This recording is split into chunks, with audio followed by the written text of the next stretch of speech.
podcast Muda Berbisnis. Di cuaca yang cerah ini tentunya kembali lagi di podcast kami berempat. Di sini perkenalkan dulu, nama aku Gina, Nama aku Rina. nama aku Rike. Dan aku Ara. Di podcast kali ini kita akan membahas mengenai pembisnis muda yang sukses di usia muda. Tentunya pasti penasaran dong. Tapi sebelum lanjut ke scan berikutnya, kita berbincang-bincang sedikit dulu ya. Kira-kira tertarik gak sih memulai usaha baru di usia muda ini? Kalau aku sih tertarik banget ya pastinya. Karena selain kita bisa berbisnis juga menambah pengalaman Ya. yang untuk menunjang kita ke depannya. Ya, tentunya bisa menghasilkan pundi-pundi cuan di usia muda itu sangat menguntungkan sekali tentunya ya.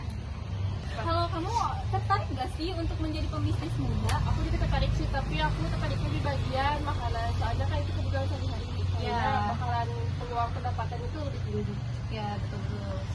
Kalau aku tertarik di bidang kecantikan, soalnya kan kalau kalangan muda sekarang pasti banyak deh yang pengen pakai produk yang baru, yang lebih fresh, dan tentunya ada banyak variasi yang baru. Ya, tentunya saya sendiri pun sangat tertarik ke dunia fashion kan ya. Apalagi sekarang anak-anak muda, apalagi perempuan kan ya, pasti tertarik baju, terus kayak sepatu kayak gitu. Tentunya sangat menarik ya, buka usaha mengenai fashion di usia muda ini. Dan untuk kalian Gen Z, jangan pernah berpikir sulit untuk merintis Ya, dari awal. Di betul usia yang muda ini tidak menutup kemungkinan bahwa kita bisa merakit atau memulai usaha kita sendiri. Contohnya kita ada kedatangan tamu spesial yang dimana beliau ini ya dan teman dekat kita, beliau ini sudah membuktikan bahwa memulai bisnis dari nol bukanlah hal yang sulit, tapi bukan juga hal yang mudah, tapi beliau bisa menunjang kesuksesan di usia muda. Ya.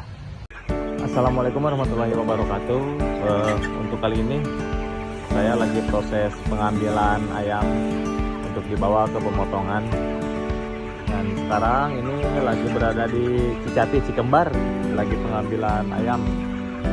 Oke, gak perlu lama-lama lagi. Tentunya kita panggil aja si pengusaha muda yang sukses di usia muda, yaitu Yang Nurjaman. Yeay! Hai. Ya. Gimana Kang kabarnya? Alhamdulillah teh baik hari ini. Gimana kabar kalian sebaliknya? Alhamdulillah baik. Terima kasih juga udah menyempatkan datang ke podcast kami ya tentunya. Alhamdulillah teh. Perkenalan dulu tentunya. Ya, Oh ya, dengan kamu perkenalkan. siapa? Perkenalkan, nama saya Yang Nurjaman. Saya asli dari Sagaranten ya, Jampang. Tentunya kan masih Kabupaten Sukabumi. Ya. Sebelum lanjut kita cari tahu dulu gitu. Apa sih usaha yang Kang Yang Nurjaman jalanin sekarang tuh? Untuk saat ini saya sedang menjalani di bidang bisnis peternakan ya, Iya. unggas. Ya. Kalau boleh tahu nama perusahaan Kang Yang ini apa sih nama perusahaannya? Untuk saat ini nama perusahaan saya Berkah Unggas teh. Tahun berapa itu Kang? Itu waktu masih sekolah sekitaran tahun 2013-2014 teh. Ternyata udah lama banget ya buat Ya, alhamdulillah. buka usaha ini. Ya, Berarti di umur anak sekolah SMK, Kang Yang udah punya motivasi buat membuka Usaha ya. gitu ya alhamdulillah teh, karena gimana ya? Kan zaman sekarang tuh nyari kerjaan tuh susah gitu menurut saya. Terus kan gini, kalau menurut saya gini kan, ketika kita kerja di orang lain, sampai kapan kita mau kerja di orang lain? Karena ketika kita sudah berumah tangga, lambat laun kita akan kembali ke rumah. Ya. Masa ketika kita di rumah udah tua, harus dari nol lagi gitu merintis karir, kan susah gitu. Makanya saya dari kecil menanamkan pada diri saya sendiri untuk harus bisa berbisnis gitu teh. Jadi Kang Yang memulai bisnisnya sejak sekolah SMK sebagai sampingan Iya. Ya. dan meneruskan bisnisnya setelah lulus, Ya, teh, mengembangkannya sampai sekarang sudah 10 alhamdulillah tahun. Kira-kira jenis unggas apa aja yang Kang Yang jual? untuk jenis-jenis unggasnya saya menjual sejenis ayam, lalu bebek, entok, dan ayam broiler teh. Gitu. Di balik saya Ternyata banyak sekali ya, ya. alhamdulillah. Di balik saya memasok ke kota-kota besar teh, saya juga membuka ayam potong di rumah gitu, rumah ayam potong. Oh, jadi gak dibuka di pasar gitu. Iya di pasar teh, saya membuka lapak gitu, ada di pasar di sana. Saya juga sama di membuka. mall juga gitu. Iya, Oh. ada gitu. Jadi bisnis ayang yang ini udah kemana-mana gitu ya kan, Ya. di rumah iya, di pasar iya, Ya, sampai alhamdulillah betul. teh. ke kota-kota besar tentunya. Ya. Wah, kalau boleh tahu Kang, kapan sih merintis usaha ini? Kalau untuk menanyakan sejarah kapan mulai merintis sejarah ini, kan dulu saya waktu sekolah ya ada yang namanya PKL ya tuh. PKL kan dulu saya magang di Kota Bogor selama 2 bulan dan 1 bulannya lagi saya magang di Kota Sukabumi teh. Nah waktu itu waktu saya magang di Kota Bogor, di sela-sela waktu hari libur Jumat Sabtu Minggu, kadang-kadang Jumat juga setengah hari ya, saya suka main tuh ke pasar-pasar. Nah di situ saya suka melihat tuh peluang-peluang usaha yang notabene dari kampung gitu, yang bisa dibawa ke area kota gitu Kota dulu. besar ya Kang, Iya. barunya. Gitu. Nah di situ kan saya sering tuh ketemu sama penjual-penjual yang suka ada tuh yang di pinggir-pinggir yang ada banyak ayam kayak gitu Oh, iya, tuh. kayak di pasar gitu ya. Iya. Nah di situ kan saya suka ngobrol tuh sama yang penjualannya. Di situ saya nanyain dari mana barang tersebut dipasok gitu. Lalu dia ngasih nomornya. Nah di situ saya mulai komunikasi sama pemasok ayam tersebut. Seiring berjalannya waktu, setelah saya sering komunikasi ya lewat handphone, di situ saya ketemuan silaturahmi ke rumahnya. Di situ ngobrol-ngobrol. Nah ternyata di situ juga beliau kekurangan barang juga gitu, kekurangan barang. Nah di situ saya ada inisiatif gitu untuk memasok barang tersebut gitu teh. Patut dicontoh Ya, ya kira-kira teman-teman. buat progresnya nih sampai bisa bertahan sampai sekarang tuh apa aja sih progresnya? Yang pastinya sih teh konsisten ya ke semua pelanggan, karena gini teh, ketika kita mengecewakan pelanggan gitu ya, karena saya juga pernah lah ngalamin ada beberapa orang gitu yang dari pasar pernah ngecewain beliau. Sampai saat ini saya juga susah untuk masuk lagi teh. Iya gitu, makanya harus konsisten. Dalam artian kayak gini teh, misalkan teteh minta barang ke saya 1 minggu, minta dikirim 1 hari nih, 1 kali gitu dalam 1 minggu, misalkan dijadwal sama beliau, misalkan dalam 1 minggu teh hari tersebut harus ngirim nih, kita tuh harus bisa ngirim teh. Kan dulu saya pernah kayak gini tuh, dalam misalkan dia minta 1 kali 1 minggu, kita ngirimnya udah 10 hari baru ngirim. Kan dia juga minta pasokan dari orang lain gitu teh. Sedangkan kalau dia udah ada pasokan dari orang lain, Iya. kita tuh jadi tergeser teh, jadi susah gitu Jadi ya. hilang kepercayaan. Iya teh Kang. betul. Kang Yang, sekarang nih ada berapa sih stok ekor unggas yang ada di industri Kang Yang? Ya. Kalau untuk nanya stok ekor kayak gitu teh ya, cuma tergantung kita banyak dari pengepulnya sih. Karena kan kita tiap hari dalam 1 minggu itu hampir ngirim 1 minggu itu 3 kali ya. Iya. Karena beda-beda kota gitu. Nah untuk stok tersendiri tidak tertentu teh, tidak nentu gitu, tergantung pengiriman dari pengepul yang nyari ke petani-petani kayak gitu, ke pelosok gitu. Kita mah paling nunggu yang dari pengepul aja gitu. Itu mah tidak nentu teh, tergantung misalkan dalam 1 hari itu ada yang dapat 120 ekor gitu, 100 ekor, dan nentu teh itu mah tergantung sedikit banyaknya dari yang ngirim ke saya gitu. Terus selalu Rata-rata ada. Kang, berapa ekor sih per setiap kirim ke konsumen itu? Ya, Ke satu Untuk tempat? pengiriman satu tempat paling 300 sampai 400 ekoran teh. Buat pengeluaran pakan per bulannya kira-kira berapa ya? Untuk pengeluaran pakan teh, untuk misalkan kita sebagian ada menggunakan pakan pur teh ya, karena untuk menjaga daya tahan tubuh supaya tetap gemuk teh, kita mencampur pakan pur sama dedek teh. Teh kalau bahasa Sundanya mah Ya. dedek kayak gitu. Kita mencampur setiap hari itu dua karung teh. Untuk harga pur tersebut 500, untuk harga dedek 150.000 per karung. Ternyata lumayan Jadi juga 650.000 untuk 1 hari kasih pakan. Justru malahan mah kadang-kadang hampir 4 karung, karena tergantung sedikit banyaknya tugas yang kita beri makan kayak gitu sih. Kalau soal omsetnya Kalau untuk omset teh kita ngambil 7.000 dari per kilo, 7.000 rupiah. Kita pengiriman untuk saat ini ke 3 kota seperti yang dari Bogor, Jakarta, sama Bekasi. Untuk pengiriman tersebut 1 minggu itu 3 kali teh. Dijadwal atau bagaimana? Itu tergantung permintaan pasar teh, karena penjualan di pasar tergantung laku atau tidaknya barang iya. gitu ya. Jadi tergantung permintaan ya. Ya, tapi kita stok harus tetap ada teh. Ya. Selama 10 tahun ini omset yang paling gedenya berapa tuh? Alhamdulillah tuh teh omset yang paling besar di hari raya Idul Fitri yang kemarin tuh teh hampir 58-an. Wow. Ternyata lumayan banget ya. Alhamdulillah teh ya. Buat kalian Teman-teman tuh, apakah gak tertarik gitu buat mulai usaha baru di usia muda kali ini? Apa kalian gak tertarik buat mendapatkan pundi-pundi cuan? 52 juta per Oh, bulan. Aduh. Karena gini ya teh. Menurut saya pribadi nih, orang tuh paling susah mencari jati diri teh. Ya, Ya, seriusan.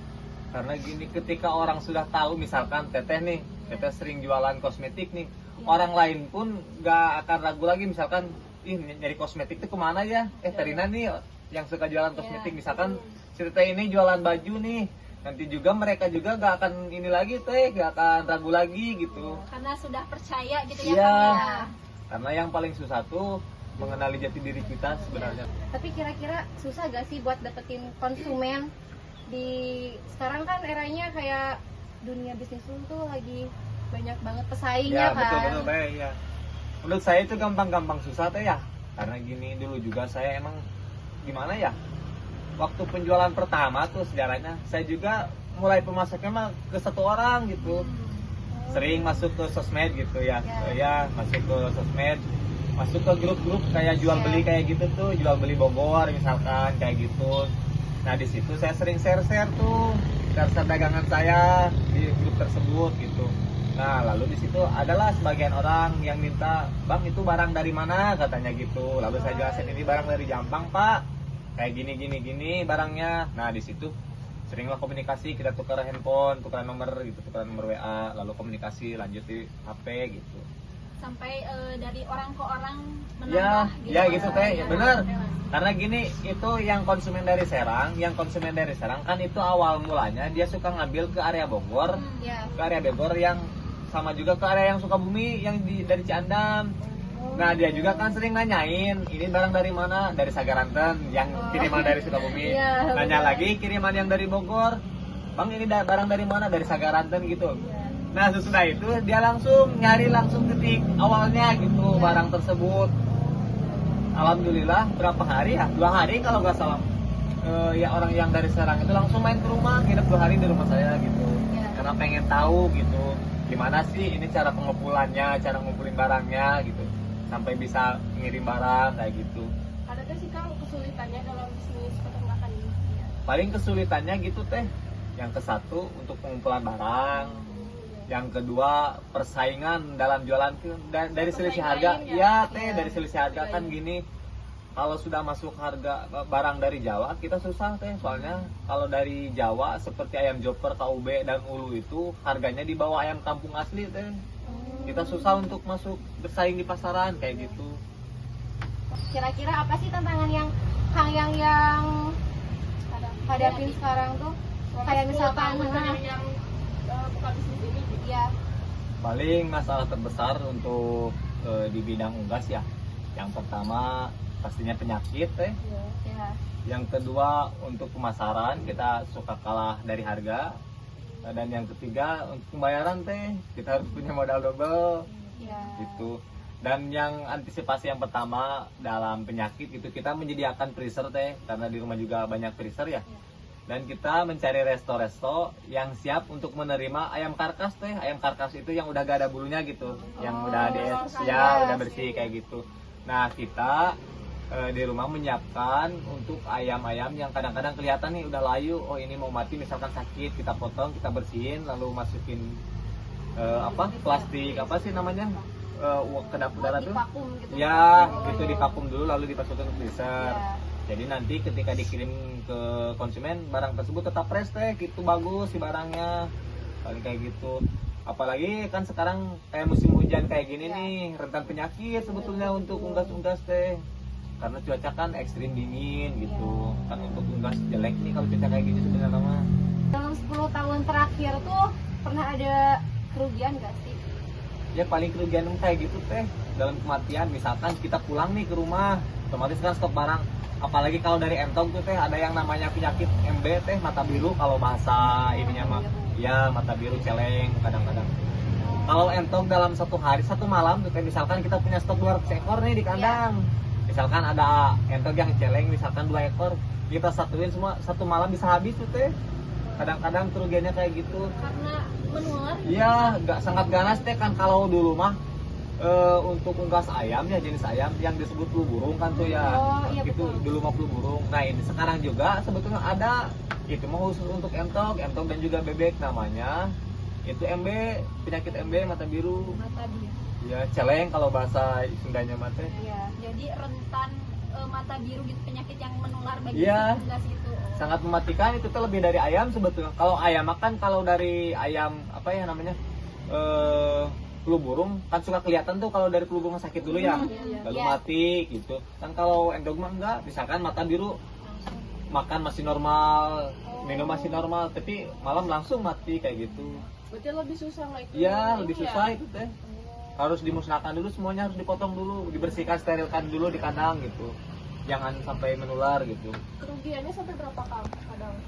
Kadang. Yang paling besar berapa gitu? Itu mah tergantung kematian sih teh. Tergantung kematian. Jadi beda-beda ya. Ya paling yang sangat sulit sekali dihadapin mah teh misalkan kita masuk ke pasar-pasar terus uangnya macet kayak gitu. Itu mah resiko usaha sih sebetulnya mah. Pasti Teh. ada naik turunnya Ya. gitu ya. Alhamdulillah teh kayak gitu. Oh, keren Kira-kira sekali. nih mau tanya soal karyawan. Kira-kira udah punya karyawan berapa gitu? Alhamdulillah teh untuk karyawan ya, untuk yang pemotong di pasar di kandang nih, pemotong buat yang karkas yang kayak gitu ada 3 orang, dan yang untuk suka belanja itu ada 3 orang gitu. Kalau semuanya ada 6 orang teh, paling udah yang lumayan ya, 3 kira-kira. orang tersebut paling yang suka ngirim yang kayak gitu, terus yang belanja ngambil ayam broiler kayak gitu. Ternyata beda-beda. Ya beda-beda tuh. Sedangkan Ya. sekarang ada berapa konsumen tuh Kang? Alhamdulillah yang berjalan untuk saat ini teh 3-4 orang. Cuman kalau di hari-hari besar, hari raya kayak gitu teh suka banyak tuh. Kadang-kadang orang yang nggak kenal pun minta barang gitu. Jadi permintaannya tuh semakin meningkat Ya gitu. semakin meningkat, malahan hampir tiap hari teh. Nah, gitu. Ya hampir tiap hari yang minta barang kalau di hari-hari lebaran kayak gitu, hari-hari raya.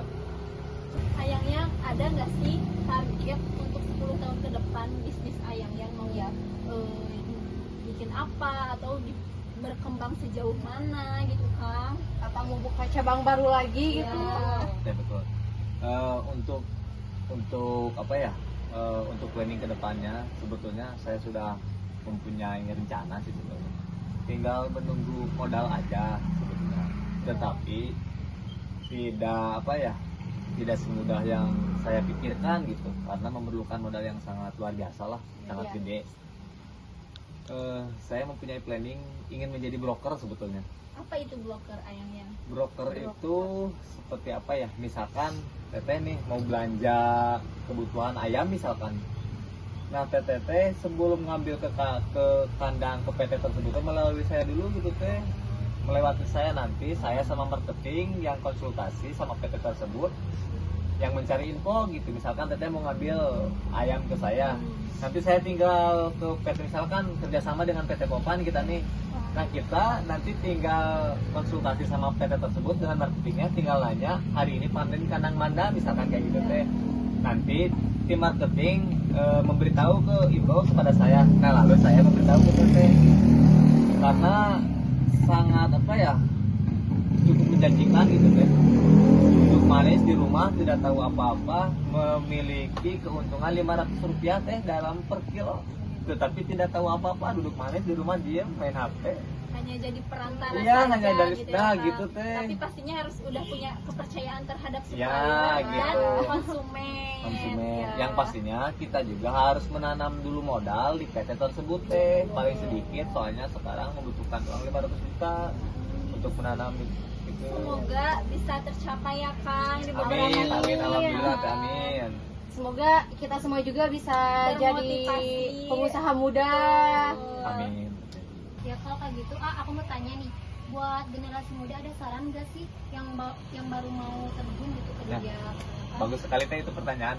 Gini ya, untuk generasi muda, khususnya yang masih usia di angka 20 tahunan, Ya. jangan takut merintis teh, karena kegagalan itu pasti ada teh. Betul. Seriusan, karena saya juga sering mengalami dengan kegagalan tersebut, tetapi dalam kegagalan tersebut kita jangan putus asa teh, harus Termotivasi. ya gitu, Berarti bener kuncinya konsisten. konsisten, Ya. bener teh gitu Harus berani mencoba kan. ya, bener. Intinya gagal coba lagi. Nah, gitu betul teh. sekali. Harus sampai ada di titik puncak Ya. gitu teh. Dan gak ada yang usaha mengkhianati hasil ya. Ya, nggak ada lah. Ya. Terima kasih buat Kang yang sudah menyempatkan waktu buat datang ke podcast kami.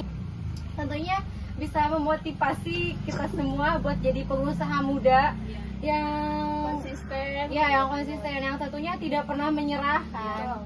Harus kalau misalkan gagal coba lagi sampai kita bisa mendapatkan pundi-pundi cuan jadi dari hasil keringat kita sendiri.